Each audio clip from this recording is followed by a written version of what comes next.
ये स्कंद पुराण से एक प्रसंग ले रहा हूँ। उसमें वर्णन आता है श्राद्ध कल्प में कि अमावस्या को श्राद्ध करने का विधान क्यों है।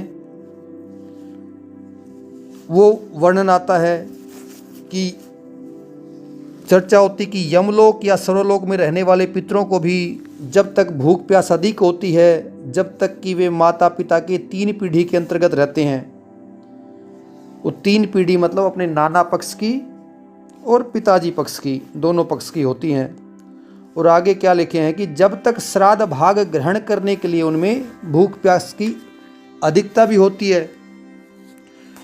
और पितरलोक या देवलोक के पितर, देखिए पितरलोक या देवलोक के पितर तो श्राद्ध काल में सूक्ष्म शरीर में आकर श्राद्धीय ब्राह्मणों के शरीर में स्थित होकर श्राद्ध भाग ग्रहण करते हैं। अभी ब्राह्मण को भोजन कराने का विधान देखिए। ब्राह्मण को हमने आमंत्रित किया, ये किसी दूसरे पुराण में भी वर्णन है, मैंने पढ़ा था, वहाँ पे चर्चा है। तो जिस टाइम आप ब्राह्मण को आमंत्रित करोगे तो उस ब्राह्मण के पास में वो पितर पहुँच जाते हैं कि इस ब्राह्मण को आमंत्रित किया है। और जैसे वो ब्राह्मण घर पे आता है, हमारे द्वार पे आता है, उसके माध्यम से वो उसके सूक्ष्म शरीर में के माध्यम से, उसके शरीर के माध्यम से अपने घर में प्रवेश करते हैं। और वो जो अंजल ग्रहण करता है तो उसके माध्यम से वो तृप्त होकर के, या कहीं भी एक जगह ऐसा भी विधान है कि उसके पास में बैठ करके वो उसका जो गंध है उसकी गंध से ही तृप्त होते हैं। तो ऐसे वर्णन है। कहने का मतलब कि ब्राह्मण भोजन का विधान यहाँ पे स्पष्ट वर्णन दे दिया। ठीक है, अभी आगे एक चर्चा है। यहाँ पे बोलते हैं कि दिव्य पितर और मर्त्य पितरों को साथ में लेकर के आपस में दोनों पितर हैं। पितरलोक पूरा बहुत बड़ा है कि हमारे दादा परदादा यही पितर नहीं है, बहुत बड़ी कहानी है, कभी चर्चा करेंगे। तो ये पितर आते हैं ब्रह्मा जी के पास, पहुंच जाते हैं और ब्रह्मा जी से बोलते हैं कि हमारी तृप्ति के लिए कोई उपाय तो बताओ आप।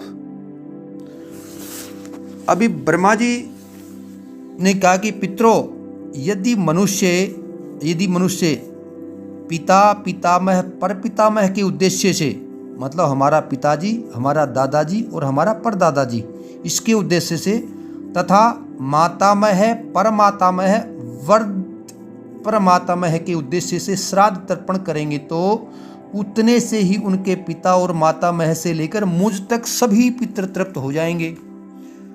मतलब कि पिता पक्ष के पितर 3 पीढ़ी और नाना पक्ष के पितरों की 3 पीढ़ी का नाम लेकर के अगर कोई आदमी पृथ्वी पर श्राद्ध तर्पण करवाता है तो ये पूरी चैन सिस्टम है।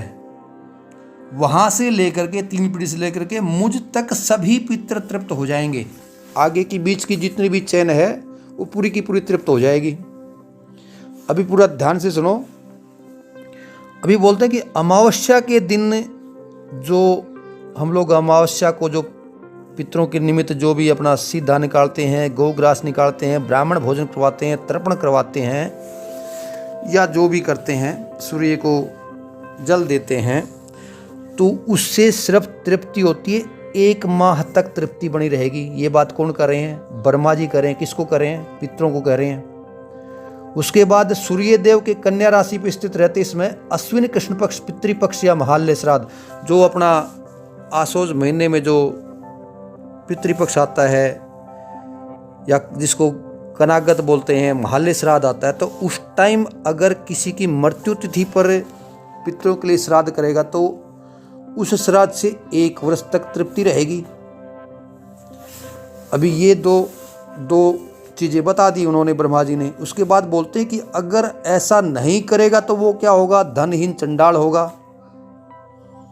और जो मनुष्य उसके साथ बैठेगा, सोएगा, खाएगा, पिएगा, वार्तालाप करेगा तो वो भी महापापी माने जाएंगे। उनके संतान की वृद्धि नहीं होगी और किसी भी प्रकार सुख और धन धान्य की प्राप्ति नहीं होगी। ये ब्रह्मा जी पितरों को ये चर्चा कर रहे हैं। अभी बोलते हैं कि मारा तो मावस कड़ाए कोनी, मारा तो गलते हैं कोनी, काट दिया हुआ मावस, भाई मत निकालो। कोई ज़बरदस्ती थोड़ी है, हैं? मटाबा मरना तो जीवन की लाग रही है भाई। बिल्कुल ठीक बात है भाई, ब्राह्मण को तो जीवने की लगी कि ब्राह्मण का कल्याण करना है, यजमान का ब्राह्मण को तो कल्याण करना है, ब्राह्मण को अकेला भोजन खाने की नहीं है। शास्त्र यहाँ बोलता है कि ब्राह्मण अगर किसी के द्वार पे जाता है, वो यजमान का कल्याण करना उसका कर्तव्य, उसकी रिस्पॉन्सिबिलिटी है, उसकी जिम्मेवारी बनती है। वो कल्याण कैसे करेगा उसमें बहुत लंबी चौड़ी कहानी है, उसकी चर्चा अभी नहीं हो रही, वहाँ पे नहीं मैं घुस रहा, ठीक है। अभी आगे क्या बोलते हैं, यदि मनुष्य गया शीर्ष में जाकर एक बार भी श्राद्ध कर देंगे तो उसके प्रभाव से तुम सभी पितृ सदा के लिए तृप्त हो जाओगे।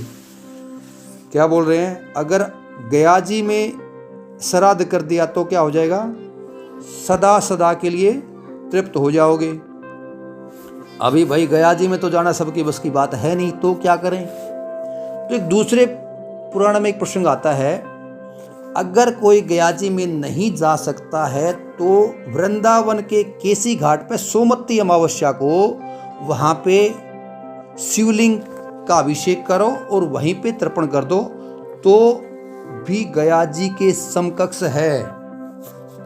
मैं फिर से बोलता हूँ, अगर कोई गया जी नहीं जा सकता है तो वृंदावन के केसी घाट पर सोमवती अमावस्या को भगवान भोलेनाथ का अभिषेक करो और वहीं पे तर्पण करवा दो, तो गया जी के समकक्ष है। दूसरी बात, गया जी के समकक्ष यही स्कंद पुराण बोलता है।